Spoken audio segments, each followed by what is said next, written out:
हरे कृष्ण, राधे राधे। मैं कृष्ण प्रिया दासी। तो आ गए हैं हम एकादशी का और एक वीडियो लेके। तो इस वीडियो में हम जानेंगे कि एकादशी कब है, नेक्स्ट एकादशी को। तो इस एकादशी का नाम है पाप मोचनी एकादशी।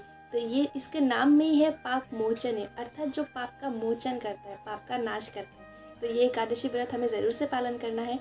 तो ये एकादशी व्रत 2023 में कब है तथा ये एकादशी व्रत का महत्व क्या है, व्रत हमें कैसे पालन करना है, इस व्रत का जो स्टोरी है, कहानी है, वो क्या है, अर्थात व्रत कथा क्या है, तथा इस व्रत का जो पारण समय, जो अलग अलग स्थान का अलग अलग पारण समय होता है, तो इस व्रत का अलग अलग स्थान का पारण समय क्या है, ये सारे टॉपिक्स को डिस्कस करते हुए चलिए ये वीडियो अब शुरू करते हैं।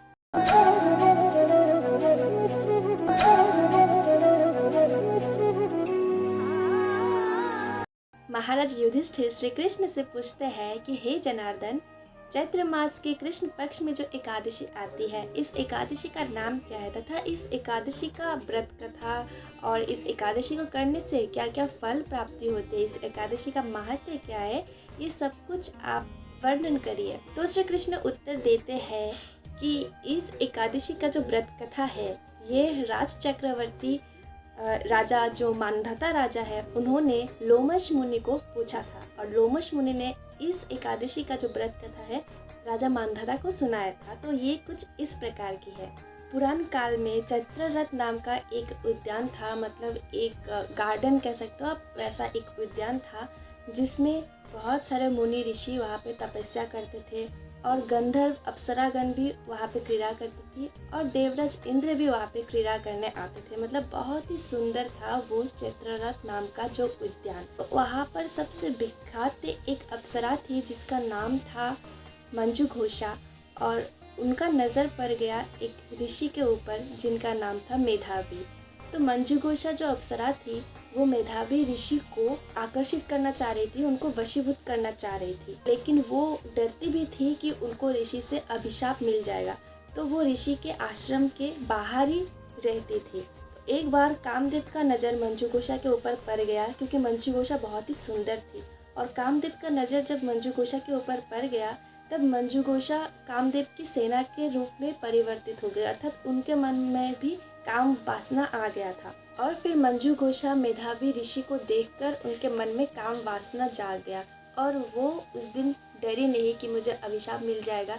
ये सब बिना सोचे ही वो ऋषि मेधावी के पास चली गई और ऋषि को भी मंजू घोषा का जो सौंदर्य था उसको देखकर मेधावी ऋषि भी मोहित हो गए और ऐसे ही मंजू घोषा मेधावी ऋषि के साथ रहने लगी और ऐसे ही रहते रहते 55 साल बीत गए और उनको पता भी नहीं चला। तो मंजू घोषा ने सोचा कि बहुत दिन बीत चुका है, तो अभी उनको फिर से, क्योंकि वो अप्सरा है तो उनको देवलोक में फिर से वापस जाना है। तो उन्होंने मेधावी ऋषि से कहा कि मुझे अब समय आ गया है कि मुझे फिर से अब देवलोक में वापस जाना है। तो मेधावी ऋषि बोले कि अभी तो सुबह भी नहीं हुआ है, जब सुबह हो जाएगा प्रातः होते ही तुम चली जाना। लेकिन सुबह गया तब तक तो 55 साल बीत चुके थे और मेधावी ऋषि को पता भी नहीं चला। उनको लगा था कि अभी तक रात ही है और अभी तक प्रातः भी नहीं हुआ। तो मंजू घोषा ये सुनकर चुप रही, क्योंकि उनको लगा कि शायद ऋषिवर क्रोधित हो जाए और उनको श्राप मिल जाए, तो उन्होंने कुछ नहीं बोला। कुछ दिनों के बाद मंजू घोषा ने फिर से बोला कि हे प्रभु, मुझे अभी आज्ञा दीजिए, अभी मुझे देवलोक में वापस जाना ही पड़ेगा क्योंकि बहुत देर हो चुका है। तब मेधावी ऋषि ने बोला कि अभी तो प्रातः हुआ ही है, मतलब सुबह हुआ ही है, अभी जब संध्या होगा तब आप चली जाना। तब मंजू घोषा को थोड़ा सा हंसी आ गया और उन्होंने थोड़ा सा हंस के बोला कि हे प्रभु, आपने मेरे साथ कितने साल बिता लिए, एक बार सोच कर देखिए, और आपको लग रहा है कि अभी प्रातः हुआ है और संध्या तक आप मुझे फिर से रोकना चाह रहे हो। ये बात सुनकर फिर मेधावी ऋषि को थोड़ा सा होश आया कि हाँ, मैंने तो कितना साल बिता दिए, अभी तो 56 साल हो गए, 56 ईयर्स हो चुके हैं मुझे इस अप्सरा के साथ मैं रह रहा हूँ और मुझे पता भी नहीं चला।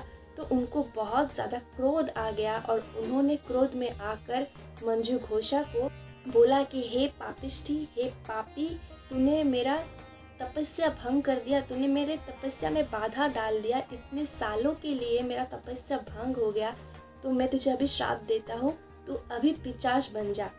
तो तभी मंजू घोषा को श्राप मिल गया और मंजू घोषा पिशाच बन गई। और फिर मंजू घोषा को भी अपनी गलती का एहसास हुआ। वो ऋषि के चरणों में गिर गई और बोली कि हे प्रभु, मुझे क्षमा कर दीजिए और इस पिशाच योनि से मुझे मुक्ति करिए। मुझे कैसे मुक्ति मिलेगा, इसका उपाय बताइए। तब मेधावी ऋषि ने बोला कि तुम्हें इस पिशाच योनि से मुक्ति तभी मिलेगा जब तुम कृष्ण पक्ष के जो एकादशी या पाप मोचनी एकादशी, वो एकादशी व्रत का पालन करो।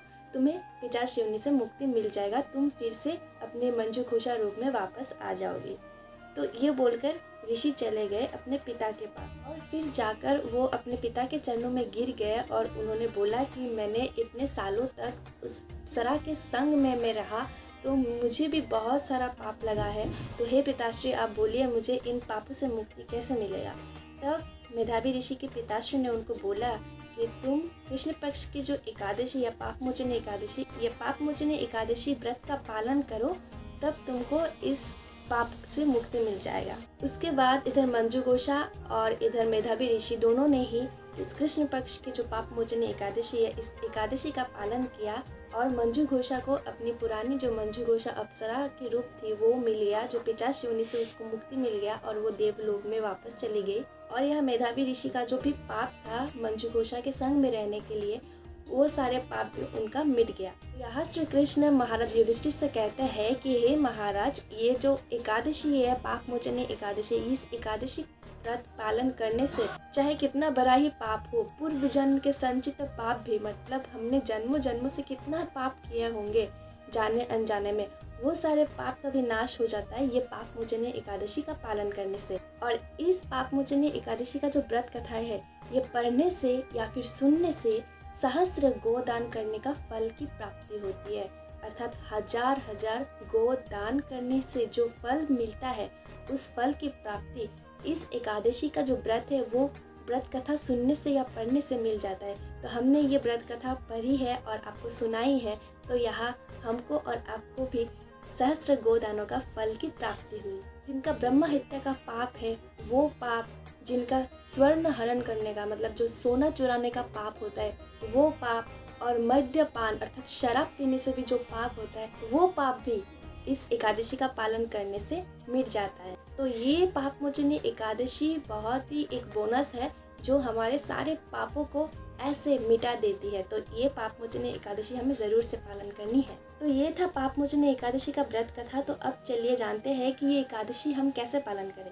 एकादशी के पहले दिन अर्थात दशमी के दिन, एकादशी के दिन और द्वादशी के दिन हमें वेज खाना है, हमें ऑनियन गार्लिक भी नहीं खाना है, कम्प्लीटली वेज खाना है। और दशमी के दिन हमें ये संकल्प मंत्र बोल के एकादशी का संकल्प करना है। उसके अगले दिन एकादशी के दिन सुबह जल्दी उठकर हमें भगवान की पूजा अर्चना करनी है। हमें क्या क्या नहीं खाना है ये मैं स्क्रीन पर लगा रही हूँ, ये सब हमें बिल्कुल नहीं खाना है एकादशी के दिन। और हम क्या खा सकते हैं, हम जल ले सकते हैं, दूध ले सकते हैं, साबूदाना ले सकते हैं, फ्रूट्स ले सकते हैं, बॉइल्ड वेजिटेबल्स ले सकते हैं। हम कोई भी मसाला और नमक ये सब हमको नहीं लेना है, तेल भी नहीं लेना है। अगर आप बॉइल्ड वेजिटेबल्स खाते हो तो आपको सिर्फ बॉईल करना है और उसको आप खा सकते हो, कोई नमक तेल आप यूज़ नहीं कर सकते हो। और एकादशी के दिन खाने से थोड़ा सा ध्यान हटा के, क्योंकि जब हम व्रत रखते हैं हमारा ध्यान का रहता है कि हम क्या खाएं वहीं पे ध्यान रहता है। लेकिन नहीं, व्रत ऐसा नहीं होता है।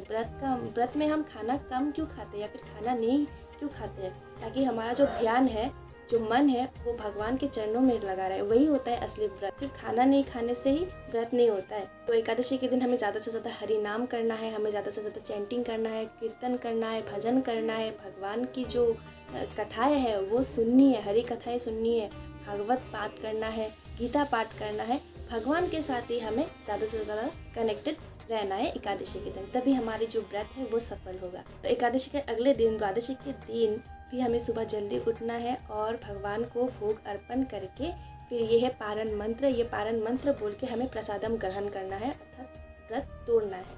तो कोई लोग हमें पूछते हैं कि द्वादशी के दिन हम रोटी चावल ये सब खा सकते हैं। तो हाँ बिल्कुल, द्वादशी के दिन हमें व्रत तोड़ना है। तो व्रत तोड़ने का मतलब क्या है कि हमने व्रत तोड़ दिया है, अब हम खा सकते हैं। लेकिन द्वादशी के दिन हम ऑनियन गार्लिक या फिर नॉनवेज हमको नहीं खाना है, ठीक है, ये याद रखना है। तो द्वादशी के दिन हम भगवान को रोटी, चावल, अन्न ये सब हम भोग लगा सकते हैं और पारण का मंत्र बोलकर हम प्रसादम पाकर व्रत तोड़ सकते हैं। तो पारण का जो समय होता है वो एक समय होता है, एक समय के अंदर ही हमें व्रत तोड़ना होता है। ऐसा नहीं कि हम कभी भी व्रत तोड़ दें।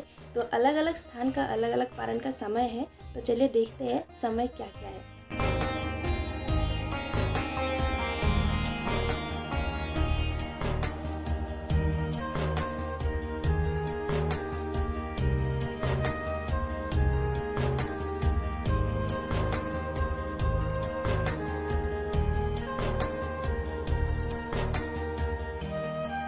पापमोचनी एकादशी कब है? पापमोचनी एकादशी है 18 मार्च को, शनिवार को। तो 18 मार्च शनिवार को आप भी पापमोचनी एकादशी का ज़रूर से पालन करना, क्योंकि इससे आपका सारा जो पाप है वो मिट जाएगा और आप गोलोक धाम में प्रवेश मतलब एंट्री कार्ड आपको मिल जाएगा। तो आशा करती हूँ ये वीडियो आपको इन्फॉर्मेटिव लगा होगा। अगर अच्छा लगा है तो एक लाइक ज़रूर कर देना और इस वीडियो को शेयर भी ज़रूर कर दीजिए, ताकि सबको हेल्प हो जाए, सबके लिए सबको पता चले कि पापमोचनी एकादशी क्यों पालन करना है। और कमेंट करके बताना अगर कोई डाउट है तो।